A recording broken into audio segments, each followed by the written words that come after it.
Hi there, my name is Angie Obwaka, and today I want to share something personal about myself. Well, not too deeply personal, but I am the kind of person who doesn't like exclusively theoretical engagements or theoretical lessons. I'm like, okay, fine, this is great. Once I've understood the concept, I'm like, okay, so how does this actually translate into real life experiences, or how can I use this information? And as soon as I engage with like content or concepts that don't have any direct translation to like my day-to-day life, or at least some real life benefits, I lose interest. I don't know if you're like me or you are one of those who are the rare species, the rare blessed ones of the Lord who can operate exclusively in the world of theory. But last week we started talking about the concept of it being well for us, that the Lord has spoken over his people, that it shall be well despite what's going on. And having shared that with you last week, I thought it would be amazing for us to look at it practically. Can it actually be well for you when you are in a situation where things are just not going according to plan? Can anything good come out of that? Can you be encouraged? Can you keep your peace of mind? Can you maintain your sanity? Can you keep your joy? Can you encourage other people? The things that we see in the Bible. Is it truly possible for things to be well in the midst of crisis?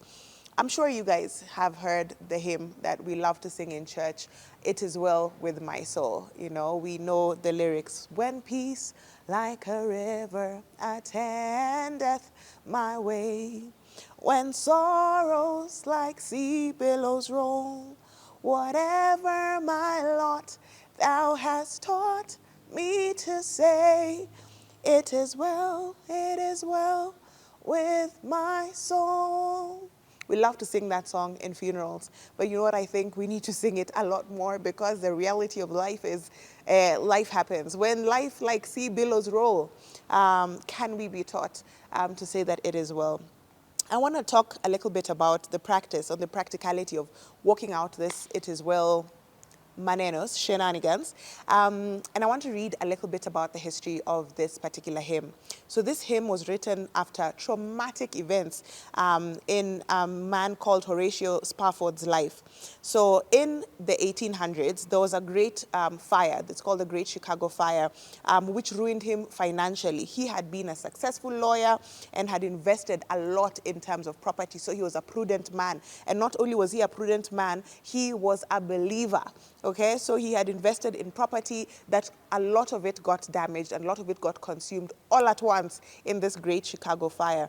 And his business interests were further ruined when there was a depression of sorts, you know, like there's an economic recession that happened in 1873. So 1871, this great fire happens, Great Chicago Fire happens. In 1873, he now experiences this economic recession. At that particular time, he had planned with his family to move to England to be able to support the great evangelist D.L. Moody, right? We know D.L. Moody from a lot of theological circles. So he was coming up with some evangelistic campaigns, and this man, this wonderful prudent businessman who had lost all of these things, had planned to go and support.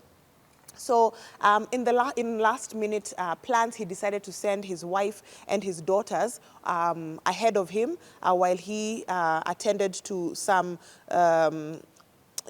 closing down shop as they were relocating and stuff like that. So his wife was called Anna, and their 4 daughters were Annie, Maggie, Bessie, and Tanetta.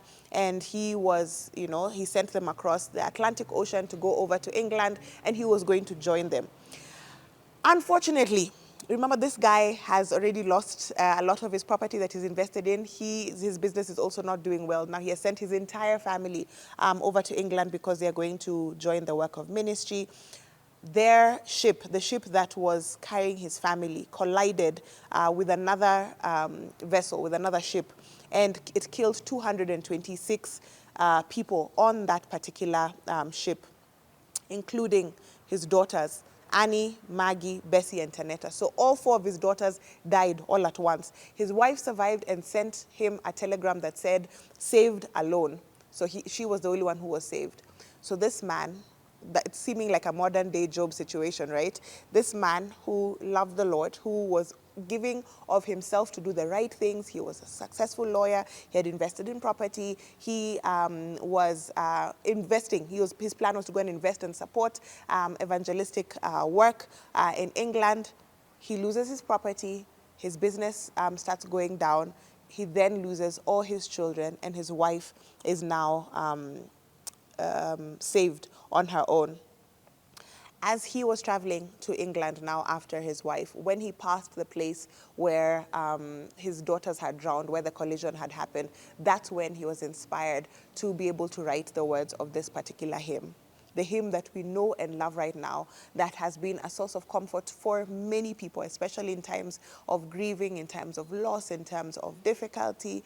A beautiful thing was born, that the Lord was able to stir this man's heart, that despite the things that were going on around him, he says, whatever my lot, whatever comes my way, you have taught me to know that it is well with my soul. The second verse I'll read very quickly. It says, though Satan should buffet, though trials should come, let this blessed assurance control that God, or that Christ has regarded my helpless estate and has shed his own blood for my soul. This man, this great, great man who lived among us and just lived a life just like us here on earth, went through unimaginable sorrow, unimaginable situations. And he chose not to be submerged in the devastation of the present age.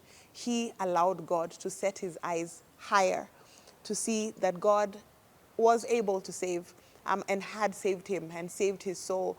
And that if God was able to rescue his soul, to shed his blood for him and rescue his soul, truly it is well, it is well, it is well. Things might not be going well around you, but if you have made the decision to follow Christ, to accept him as Lord and Savior, it is well with your soul, and that is what ultimately matters. I pray that if you have never considered this, that you would begin to think about it. And if you'd like anybody to give you more information about salvation, about how you can secure your soul, not just for this life, but for eternity, you will contact us on the numbers at the bottom of your screen or in the comment section, and we'll be so happy to pray with you. God bless you. We'll see you next time here on CITAM Church Online.